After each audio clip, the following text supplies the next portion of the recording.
Oke, selamat datang kembali teman-teman di tutorial Unity Indonesia bersama dengan saya Sulaiman Santoso. Dan di video kali ini teman-teman kita mau menambahkan efek lighting pada game kita ini. Jadi untuk menambahkan lighting di dalam game kita akan mengubah project kita kali ini ke dalam bentuk yang namanya Universal Render Pipeline. Jadi kalau teman-teman ingat ketika kita pertama kali membuat sebuah project ya, kalau kita bikin project baru nih ceritanya, kita kan ditanya-tanya mau template-nya apa gitu kan. Di sini kita punya ada 2D yang core, ada 2D yang URP, ada 2D yang lain juga, ada yang namanya HDRP. HDRP. Nah, di sini teman-teman URP dan HDRP ini adalah sebenarnya fitur-fitur tambahan yang ditambahkan ke project di Unity ini sehingga dia bisa menampilkan efek-efek yang lebih canggih begitu ya, kurang lebih terutama di bagian pencahayaan dan lain-lain gitu. Dan renderingnya gitu ya. Makanya kenapa disebut ya sebagai universal render pipeline dan HDRP itu high definition gitu. Nah, di sini karena kita menggunakan yang core ini, teman-teman, kita mau upgrade sekarang ke URP. Nah, ini kan sebelumnya kita pakai core, sekarang kita mau pindah ke URP. Nah, untuk pindahnya gimana? Nah, kebetulan kalau untuk URP kita bisa langsung install aja package URP-nya. Jadi sini kita akan pamankan ke bagian yang ada di Windows, kita ke Package Manager. Package Manager ini kita bisa search di Unity Registry begitu ya. Kita akan search di sini yaitu Universal RP. Nah, kalau sudah ada Universal RP seperti ini, kita tinggal install aja. Nah, ini mungkin akan makan waktu cukup lama juga untuk installnya, jadi kita temuin dulu aja ya.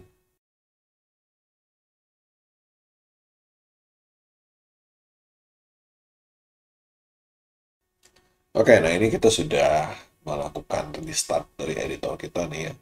Teman-teman bisa lihat sekarang ini hasilnya nggak ada yang berubah sih sepertinya gitu ya. Kita bisa lihat di sini kita punya light.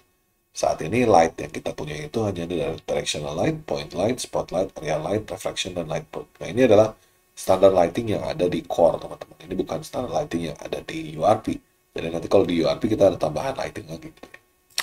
Nah, tapi kalau kita pengen nambahin kita pengen aktifin nih si URP-nya, kita harus tambahin dulu sebuah aset. Jadi kita mau ke bagian aset di sini. Kita mau tambahkan, kita mau create. Di sini ada create rendering, kemudian kita pilih URP, uh, create rendering URP assets with 2D render. Kita akan bilang ini URP assets. Kita kasih. Oke, kita punya dua file URP assetnya. Kita bisa lihat ini hasilnya. Ada dua file ini. Isi-isinya tuh settingan-settingannya. Kalau kita pengen lihat tuh ya, settingan-settingan untuk nanti pencahayaan seperti apa, quality kayak gimana, lightingnya kayak gimana. Nah, ini ada semuanya ada di sini gitu, settingan-settingan. Nah, kalau kita udah bikin aset ini, kita belum beres ya teman-teman. Kita bisa ke edit, lalu ke project setting di sini. Kita cari di grafik, kita punya di sini ada scriptable render pipeline settings. Nah, ini kita tarik aja teman-teman dari asetnya di sini. Nah, ini bisa dibilang changing render pipeline, mungkin makan waktu, ya tak apa-apa, waktu ini aja. Kita tunggu dia berubah aja. Kalau udah, kita tutup aja. Sekarang kalau saya mau tambahin lighting, teman-teman, kita punya tambahan lighting nih. Ada sprite lighting, sprite light 2D, ada spotlight 2D, global light 2D, sama freeform. Ini kalau nggak kelihatan, saya bikin di atas ini aja. Nah, sekarang kita akan bikin dulu aja sebuah light dulu. Kita bikin light yang paling simple, global light. Jadi ini ada beberapa tipe ya, sprite light, spotlight, global light, sama freeform light 2D. Kita akan pakai yang global light dulu. Nah, si global light ini akan mewarnain seluruh layar kita gitu. Kita kasih nama dia ambient light aja. Kalau di tempat lain sebutnya ambient gitu. Kita punya light tipenya global, kita punya colornya apa, ada intensitasnya. Ini kalau intensitasnya kita mau turunin berarti cahayanya berkurang. Kalau full berarti cahayanya bisa lebih terang daripada satu gitu. Cuman kok di sini nggak ada efeknya ya gitu ya. Nah, si light global ini teman-teman tidak punya posisi, jadi sebenarnya dia akan mewarnai semua. Cuma di sini kenapa sprite kita nggak berubah warnanya itu karena sprite kita ini punya material yang tidak efek sama cahaya. Jadi materialnya tidak terpengaruh sama cahaya. Jadi supaya kita bisa bikin si material yang terpengaruh sama cahaya, kita harus ubah materialnya. Jadi di sini misalkan saya mengubah si pemain saya ini, kalau kita lihat di bagian sprite rendernya, kita punya dia sprite default. Sprite default ini bisa kita ganti teman-teman, kita ganti di klik sini aja, kita ganti jadi namanya sprite lead default. Jadi sprite lead default ini kalau misalkan dia pengen terpengaruh sama cahaya. Nah, kalau kita udah ganti di sini, kemudian si ambient-nya kita turunin, kita bisa lihat bahwa sekarang si pemain saya ini bisa terkena cahaya atau terpengaruh sama cahaya. Nah, ini mesti kita lakukan hal yang sama untuk setiap nanti game komponen yang kita punya gitu. Di pemain sudah, kita ke start ini belum, kita ganti dia jadi live juga.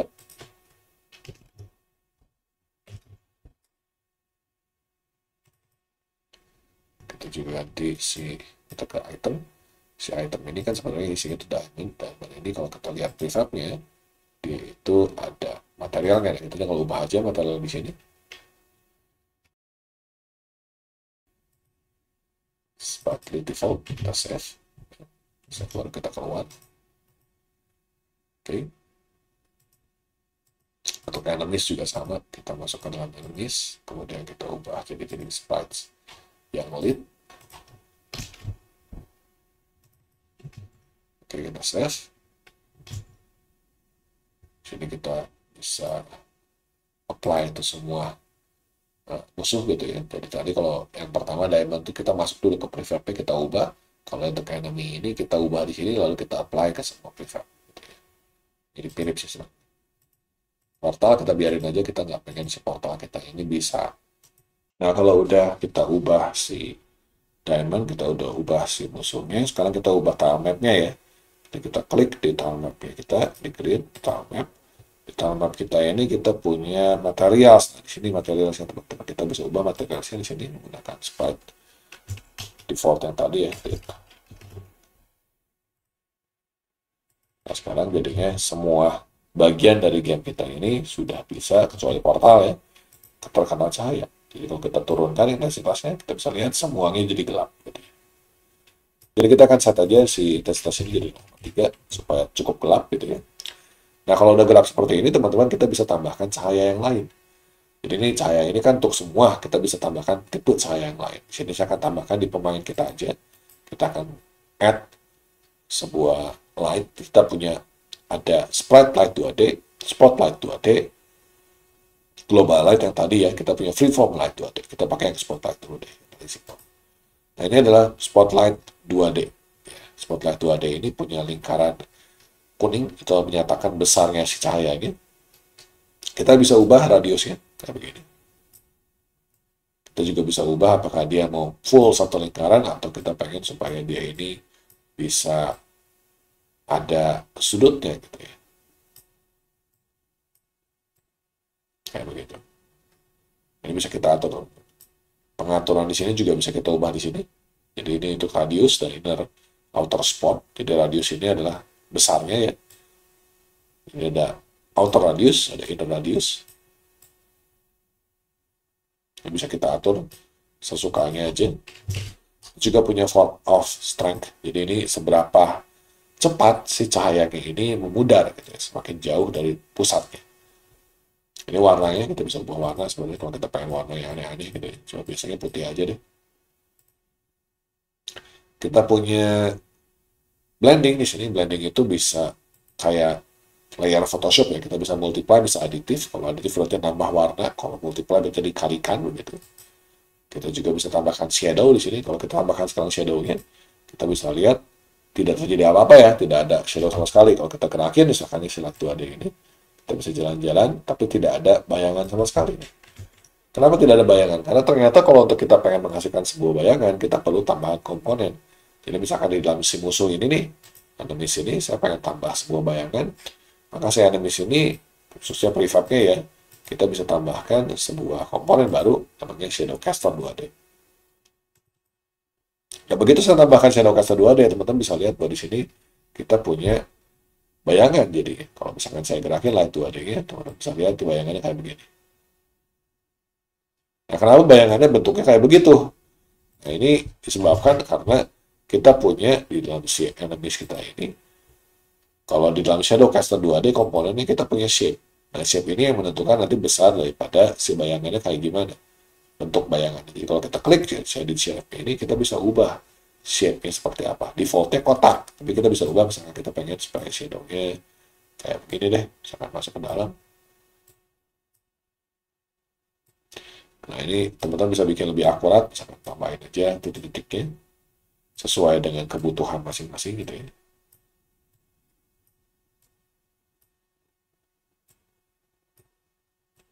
Nah kalau misalnya kita udah punya bentuk yang lebih akurat, nantinya si bayangan kita pun juga jadi lebih bagus. Saya akan coba tambahkan titik secukupnya ya.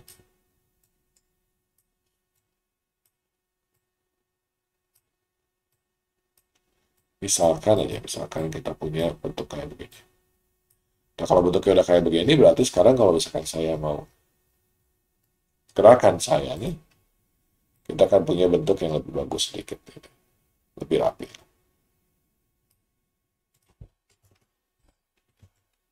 Nah kita bisa lakukan hal yang sama juga untuk item kita, jadi kita klik itemnya di sini.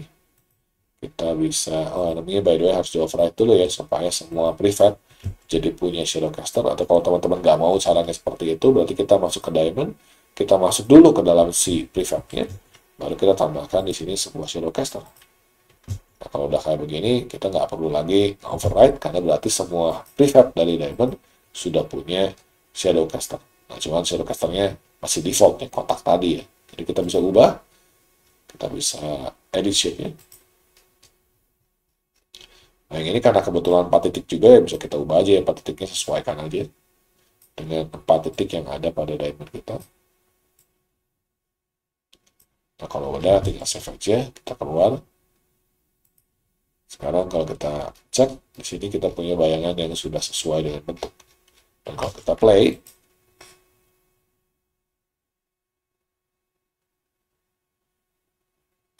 kita punya game yang punya bayangan. Bisa lihat. Hanya saja nanti tile map yang ini belum ada bayangannya ya. Nah, untuk nambahin tile map ini, rada repot sedikit begitu ya. Nah, sebelum kita nambah itu dulu, kita mau lihat dulu di bagian si shadowcaster itu ada apa aja. Shadowcaster itu bisa ada cast shadow atau enggak. Jadi kalau kita cast shadow yang dinonaktifkan, berarti dia nggak ngeluarin bayangan. Kita juga punya self shadow kalau kita pengen dia sendiri kena bayangan. Ya itu bisa pasang di sini. Oke ya. Nah, kalau untuk tile map sendiri, kalau kita pengen supaya tile mapnya bisa punya bayangan, teman-teman, sebenarnya itu rada repot. Nah, tahu saya ya. Jadi caranya ada cara gampangnya, tapi teman-teman harus nge-search kayak library tambahan yang bisa membantu supaya si lightingnya itu bisa langsung keluar shadownya semuanya sekaligus cuma dengan satu klik, gitu, dua kali klik. Tapi kalau teman-teman belum menemukan si script itu, ya sebenarnya cara buat nanganinnya itu adalah kita tambahin satu buah empty game object gitu ya. Kita bisa bilang ini adalah misalkan untuk bikin bayangan. Bayangan, bayangan wall ya. Nah, si bayangan wall ini bisa kita tambahin teman-teman sebuah empty game object lagi. Nanti dalam game object ini kita bisa bikin misalkan di sini kotak satu. Kita tambah komponen, misalkan di sini shadowcaster 2D. Nah, shadowcaster kan muncul di sini nih. Nah, kita bisa ubah aja si efeknya supaya dia muncul di tempat yang kita mau, misalkan seperti ini. Ya terserah sih mau bikinnya gimana, mau kita pindahin dulu si bayangan wallnya, titik pusatnya, itu juga bisa. Atau kita mau langsung ubah si shape-nya pun bisa. Kalau seperti ini, kalau kita play,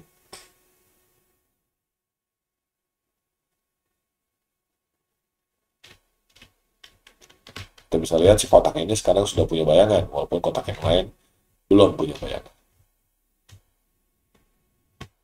Gitu ya. Nah, kita bisa bikin lagi, setelah kita begini, kotak dua, kita bisa bikin ada shape-nya, misalkan kita pengen pindahin dia ke bawah. Nah, ini, kita pindah ke sini ya.